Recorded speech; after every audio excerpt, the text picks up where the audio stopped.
PR নিয়ে কিছু দল যে আবদার করছে তাতে জনগণের আগ্রহ নেই বলে মন্তব্য করেছেন বিএনপির সিনিয়র যুগ্ম মহাসচিব রুহুল কবির রিজভী। বুধবার বিকেলে জামালপুরের দেওয়ানগঞ্জ গার্লস হাই স্কুল মাঠে এক অনুষ্ঠানে অংশ নিয়ে তিনি এ মন্তব্য করেন। রমজানের আগেই জাতীয় নির্বাচন দিয়ে জনগণের হাতে ক্ষমতা ফিরিয়ে দেওয়ার আহ্বান জানান রিজভী। লুট করা অর্থ দিয়ে বিদেশে বসে শেখ হাসিনা দেশে অস্থিতিশীলতা তৈরির চেষ্টা করছেন বলেও অভিযোগ করেন তিনি। এ সময় গণঅভ্যুত্থানে আহত শহীদ পরিবারের সদস্যদের মাঝে চিকিৎসা সহায়তা ও অটোরিকশা বিতরণ করে আমরা বিএনপি পরিবার সংগঠন।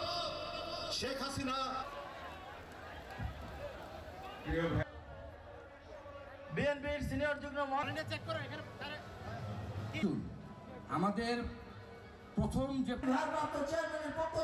হঠাৎ করে পিয়ার আনুপাতিক ভোট এইটা দিতে হবে, জোর জবরদস্তি, এটা ছাড়া তারা মানবেন না, নির্বাচনে যাবেন না। ভাই এইরকম তো কথা ছিল না। এদেশের মানুষ জানে আপনার এখানে কে জনপ্রতিনিধি আপনারা করবেন। সেই ব্যক্তিকে যদি আপনারা না চেনেন তাহলে ওই ভোট একটা দলের নামে বা দলের প্রতীকের নামে ভোট দিয়ে আপনারা কাকে ভোট দেবেন?